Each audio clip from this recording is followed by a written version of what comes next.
गुरु रूपी साध संगत के चरणों में प्रणाम। काल की रुकावटें। जीव जब परमात्मा के रास्ते पे चलना शुरू कर देता है वो निरंतर बनता बनाए रखने की कोशिश करता है। तो कई बार तो उसको लगता है कि सब ठीक चल रहा है, वो निरंतर निज रोज अपने अंतर घट अंतर परमात्मा के ध्यान में बैठता है, परमात्मा के सिमरन में बैठता है, अपने पूर्ण गुरु की याद में बैठता है। लेकिन जब कुछ समय बीत जाता है तो उसका जो है मन जो है काल हटाना शुरू कर देता है, जब तक जीव को परमात्मा के दर्शन ना हो जाए उससे पहले।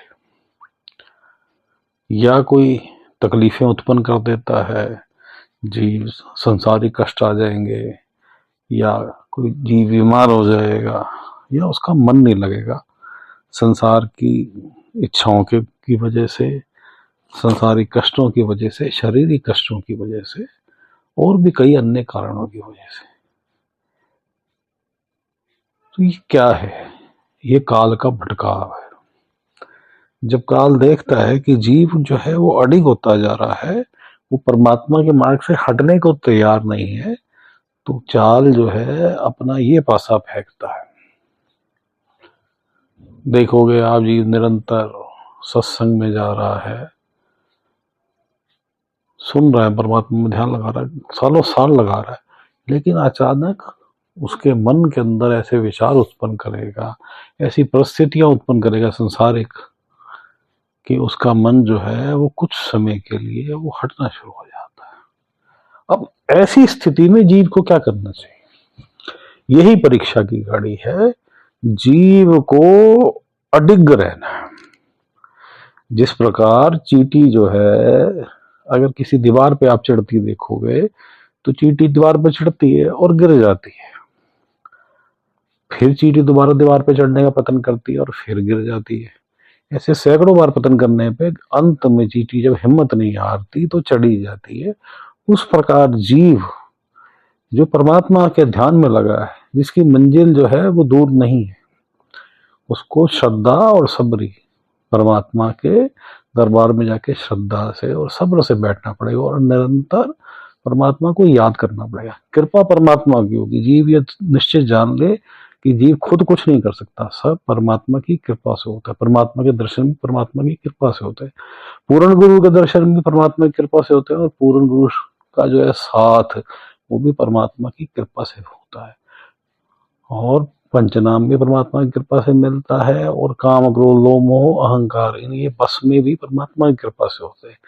मन निर्मल भी जो है परमात्मा की कृपा से होता है। जीव तो एक साधारण मनुष्य की तरह सिर्फ निरंतर परमात्मा के दरबार में घट के भीतर जाके बैठे और चलते उठते बैठते परमात्मा को याद करता रहे, एक मित्र की भांति, एक पति की भांति, एक पिता की भांति।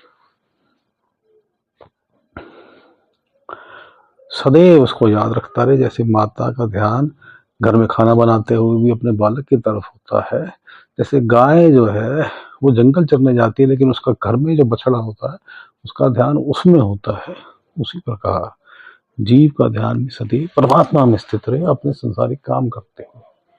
और काल के ये जो रुकावटें आएगी, काल ये जो मन उचाट करेगा, काल ये जो ध्यान भटकाएगा, ये शारीरिक कष्ट देगा, संसारिक कष्ट देगा, या संसारिक भटकाव करेगा, इससे जीव को विचलित नहीं होना। ध्यान लगे ना लगे, फिर भी ध्यान में बैठना है। चाहे बहुत अच्छा ध्यान जीव का कई समय से लग रहा है और फिर हट जाता है, तब भी जीव को बैठना है। उसने अपना निरंतर ये नित्य कर्म, जैसे महाराज कृपाल सिंह जी कहते हैं कि भाई भोजन खाओ ना खाओ, परमात्मा का नाम जरूर। जैसे भोजन खाए बिना आप रह नहीं सकते, ऐसे परमात्मा अपने आप को ऐसा बना लो कि भाई मैं परमात्मा का नाम लिए बिना, परमात्मा के ध्यान में बैठे बिना, परमात्मा को याद किए बिना मेरा जो है जीवन व्यर्थ है। आज का मेरा जो दिन है वो किसी काम का नहीं रहा। सदैव ध्यान परमात्मा में, और अमृत वेले उठने का पतन करो।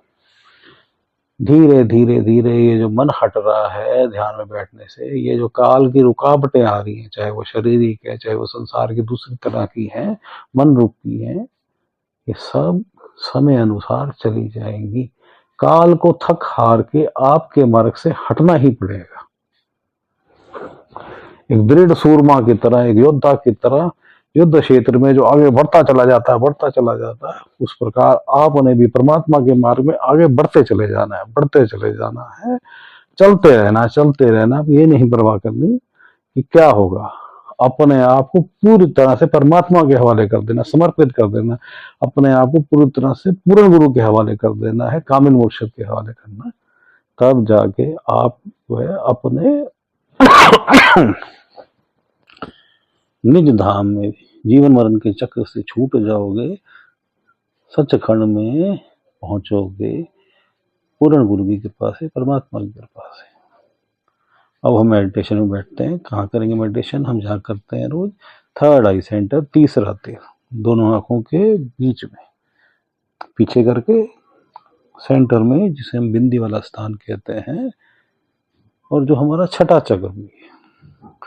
हमें क्या करना है? ध्यान को संसार से हटाना है, संसार की कामनाओं से हटाना है, संसार के इच्छाओं से हटाना है, सब जगह संसार से हटाना, बीवी बच्चे, माता पिता, कुंभ, देश काल आदि सब जगह से हटा के परमात्मा में स्थित करना है। और पूर्ण गुरु प्राप्त है तो पूर्ण गुरु में ध्यान स्थित करना है, और पूर्ण गुरु द्वारा अगर पंचनाम सतनाम प्राप्त है तो उसका सिमरन करना है। ध्यान को इस तरह लगाएंगे, मालिक सबका भला करे, मालिक सबका भला करे।